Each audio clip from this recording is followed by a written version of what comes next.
यही मुख्य है, वो सच मान के बैठा है।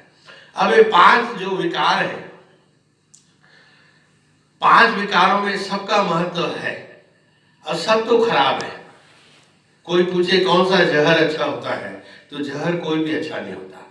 वैसे विकारों में भी काम, क्रोध, लोभ, मोह, अहंकार, 5 तो बहुत जीवन को बर्बाद करके रखते हैं, पर इसमें सबसे ज्यादा जो महत्वपूर्ण है वो है क्रोध है, जिसको आदमी चाहे तो थोड़े से विचार के द्वारा कंट्रोल कर सकता है। क्रोध क्या है, हम और आप सब जानते हैं। क्रोध को कई पदवी दी गई है।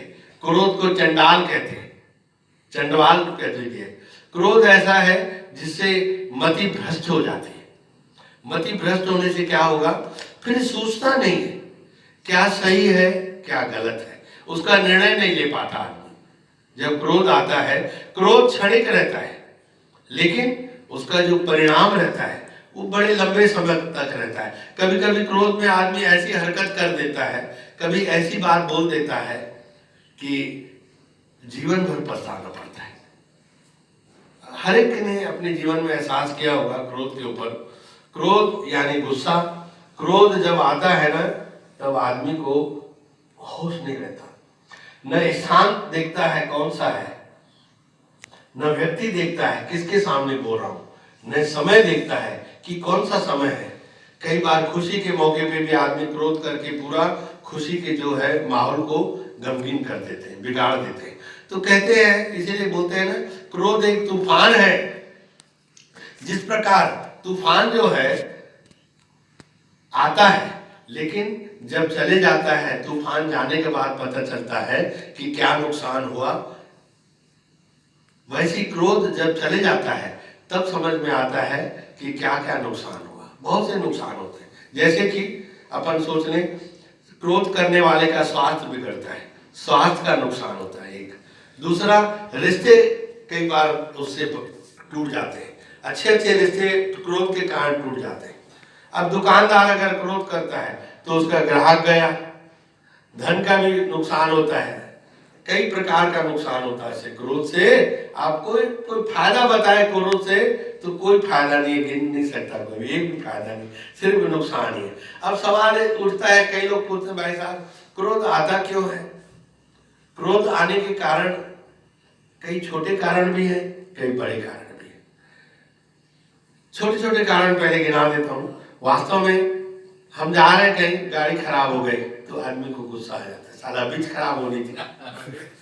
छोटी सी चीज, भाई जा रहे, कोई ड्राइवर देरी से आया, नौकर देरी से आया, हमने किसी को कोई काम बोला, भाई ये कर लेना काम, और उसने नहीं किया, भूल गया या लापरवाही से नहीं किया, तो उसके ऊपर क्रोध आ जाता है। ये छोटी छोटी बात है। हम पढ़ रहे हैं, टीवी देख रहे हैं, बत्ती बंद हुई खाली, उसमें टेंशन आ जाएगी, क्रोध आ जाएगा, साला अभी बंद होनी थी। जा रहे हैं कहीं, पानी गिर गया, ये छोटी बातें हैं। अपन जा रहे हैं, किसी ने साइड नहीं दिया, ये मैं बता रहा हूँ, सबको महसूस हो रही होगी जीवन में कि किसी ने साइड नहीं दिया खाली, उसमें क्रोध आ जाता है, साले बाप की सड़क समझ रहा है, साइड नहीं दे रहा है, ऐसा वैसा। अब बड़े बड़े कारण भी है। बड़े कारण में जैसे, भाई क्रोध आने का मुख्य कारण क्या है, मेरा जो लक्ष्य है, मेरा जो उद्देश्य है, या मेरी जो कामना है, मेरी जो भावना है, वो अगर पूरी नहीं होती तो क्रोध आता है। अगर उस अड़ंगा डालता है कोई, तो उसमें उसके प्रति क्रोध आएगा। मैं कोई काम करना चाहता हूँ, कोई अड़ंगा डाल दिया तो ऐसा लगता है साला ये मेरा भला नहीं चाहता, बुरा चाहने वाला आदमी है, तो उसके प्रति क्रोध आता है। किसी ने अपमान कर दिया, देखो ये अपन प्रैक्टिकल बात कर रहे हैं, किसी ने कुछ 2 शब्द कह दिया, तो इसका अर्थ क्या हुआ? अर्थ यही हुआ कि हमारी सहन शक्ति जब कम हो जाती है, जब हमारा धैर्य नहीं रहता, कोई किसी ने 2 शब्द कह दिया, उसी में क्रोध आ जाता है, तू कौन होता है बोलने वाला? तो ये सब क्रोध के कारण है। और अब होता है कि भाई क्रोध का निवारण क्या है? जब कारण होगा तो निवारण भी होगा कोई भी चीज का। बोलते हैं ना, जब ताला बना है उसकी चाबी भी बनी है। जितनी समस्या है दुनिया में, उसका समाधान भी है, हल भी है।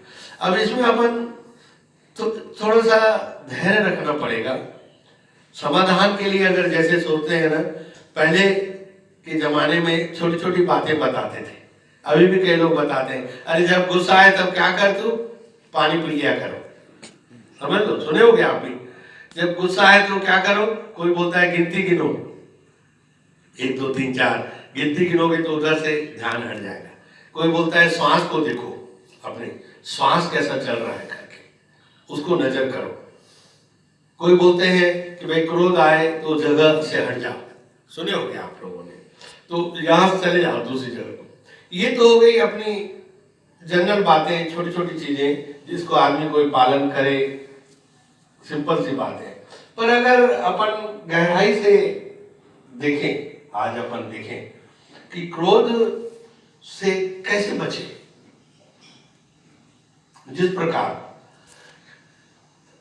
अंधेरा है, अंधेरा को दूर करना है तो उसके लिए क्या करोगे, अंधेरे को अपन ढकेलेगा, कोई सोचेगा अंधेरे को कैसे निकालें, दिमाग लगाएगा, नहीं होगा। उसके लिए क्या है, दिया जला लो, लाइट जला लो तो अंधेरा चले देगा। वैसे क्रोध का कारण अगर देखोगे, क्रोध के पीछे अगर पड़ेंगे तो उसका अपोजिट जो है प्रेम, क्रोध के अपोजिट अगर देखेंगे तो क्षमा। तो अब समझ लो, अगर क्रोध से बचना है तो विचार करना पड़ेगा। विचार क्या करेंगे भाई, क्रोध से क्या होता है, नुकसान होता है। बिना विचारे जो करे सो बातें पछता है, बाद में पछताता आदमी। क्रोध जब भी होता है तो बाद में अरे मैंने क्या कर दिया यार, इतना अच्छा रिश्ता टूट गया, इतने अच्छा संबंध खराब हो गया। एक छोटा सा उदाहरण दे रहा हूं मैं। एक पति पत्नी और एक बच्चा था, घर में रहते थे। तो छोटा सा बच्चा था। अब कई लोगों को पालने की इच्छा रहती है, कोई घर में कुत्ता पालते हैं, कोई बिल्ली पालता है, कोई कुछ पालता है, शौक है सबका अपना अपना। तो वो लोग नेवला पाले थे, नेवला घर में। नेवला बिल्कुल घर के सदस्य टाइप हो गया था और बिल्कुल खेलता था, वहीं खाता था, उनके साथ किचन में चल देता था, बेडरूम में चल देता था, और ऐसे बिल्कुल पूरा घर के परिवार टाइप हो गया था। एक दिन की बात है, वो जो बच्चे की माँ रहती है, उसका पति मतलब बच्चे का बाप बाहर गया रहता है, और ये जब कपड़ा धोने जाती है तो निश्चित रहती है, हर बार जब भी जाती थी, नेवला घर में रहता था और बच्चा घर में है। तो कपड़ा धो के जब दोपहर को आती है तो क्या देखती है कि दरवाजे के पास नेवला खड़ा है, खून से लथपथ, खून, दांतों में खून लगा हुआ है, चेहरे में, हाथों में, पैरों में। तो एकदम घबरा गई और समझ गई इंसान क्या है, कल्पना कर लेता है, नेगेटिव कल्पना ज्यादा करता है।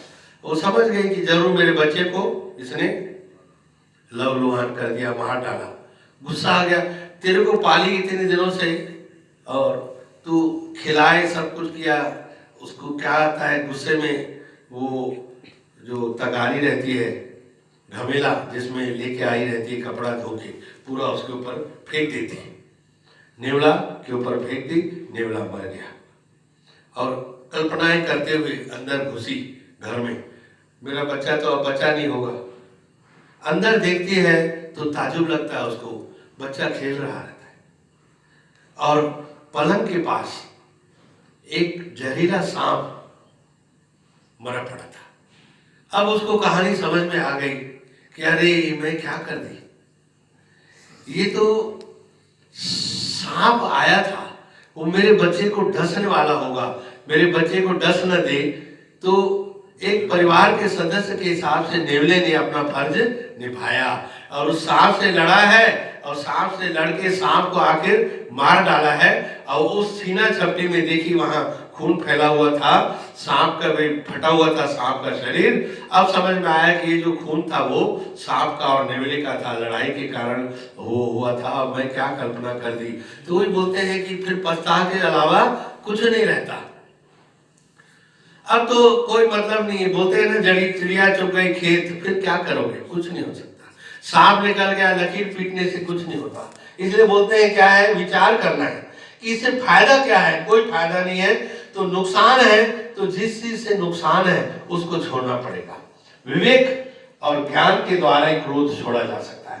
अपन जिस चीज में नुकसान होता है उसको क्या पकड़ते हैं, उदाहरण दे रहा हूं मैं, जब टीचर पढ़ाता है स्कूल में बच्चों को, तो बच्चों को कभी कभी झापड़ मार भी देता है, कान पकड़ लेता है, डांट देता है, तो हम लोग उस समय क्रोध करते हैं क्या? नहीं करते। क्यों? अगर हम क्रोध करेंगे तो फेल कर देगा, नंबर नहीं मिलेंगे, स्कूल से निकाल देगा, तो हमारा नुकसान जहां है वहां हम लोग शांत रहते हैं। अगर कोई कोच है, हॉकी खिलाड़ी का कोच, क्रिकेट का कोच, उसके वो भी अगर तुम उसके जो भी मापदंड पे खड़े नहीं उतरते तो वो भी चिल्ला देता है, तो वहां भी क्रोध नहीं करते। क्यों? जानते हो कि अगर मैं क्रोध किया मेरे को टीम से बाहर कर देगा, मेरा नुकसान है। तुम नौकरी कर रहे हो, बहुत अच्छी नौकरी है, और बास से बहस नहीं कर सकते, बास अगर डांट दिया तुमको तो भी तुम चुप रहते हो, कारण कि नौकरी से निकाल देगा। मतलब जहां नुकसान है वहां अपन चुप रहते हैं, क्रोध नहीं करते। तो जब इतना बड़ा नुकसान हो रहा है क्रोध से हमारे जीवन का, हमारे स्वास्थ्य का, तो फिर क्रोध क्यों कर रहे हैं? ये एक विचार का बात है, विचार करना है। एक दूसरा ये है कि छोटी छोटी बातों को भूलना पड़ता है, बीती को बिसार के छोटा सा छोड़ना पड़ेगा। और तीसरी बात, सबसे बड़ी चीज ये है, बोलते हैं क्षमा बड़न को चाहिए। अगर सामने वाले ने भूल कर दिया, देरी से आया या कोई दो शब्द कह दिया, कुछ हुआ, तो क्षमा करो, बड़ों का फर्ज है क्षमा करना। ये विचार की बात है। ये भी विवेक से और ज्ञान से आदमी क्रोध से बच सकता है कि भाई मैं छोटी छोटी बातों को छोड़ूंगा, धैर्य रखूंगा, क्षमाशीलता रहेगी, सहनशीलता रखूंगा, तभी तो जीवन में आनंद आएगा। प्रेम ऐसी चीज है, प्रेम और क्षमा जो है क्रोध के विपरीत है। क्रोध से बचना है तो प्रेम करो, सीधी सीधी बात है। और तुलसीदास ने बहुत सुंदर बात कही है कि जहां क्रोध तहां काल है, जहां क्षमा तहां आप मतलब प्रभु, वही प्रभु है जहां क्षमा है, और क्रोध है जहां वहां काल। काल इसलिए इसको यमराज का रूप बोलते हैं क्रोध को। क्रोध जो करता है वो निश्चित रूप से चंडाल मानते हैं उसको, बोले क्रोधी आदमी है, इसके मुंह मत लगो। बस यही, मैं अधिक समय नहीं ले रहा हूँ। बस क्रोध से बचना है तो थोड़ा सा विचार करना है, और विचार करके उससे बचना है, ताकि अपना जीवन का जो अशांति है, जीवन की जो टेंशन है, उससे बचना है, वो उससे बचाव कर सकते हैं निश्चित रूप से। भाई आनंद जीवन का तभी है जब अपन प्रेम से रहें और क्षमा करते हुए जिए, बस उसी में सब कुछ है। बस बोलो जी, प्यार से सुना।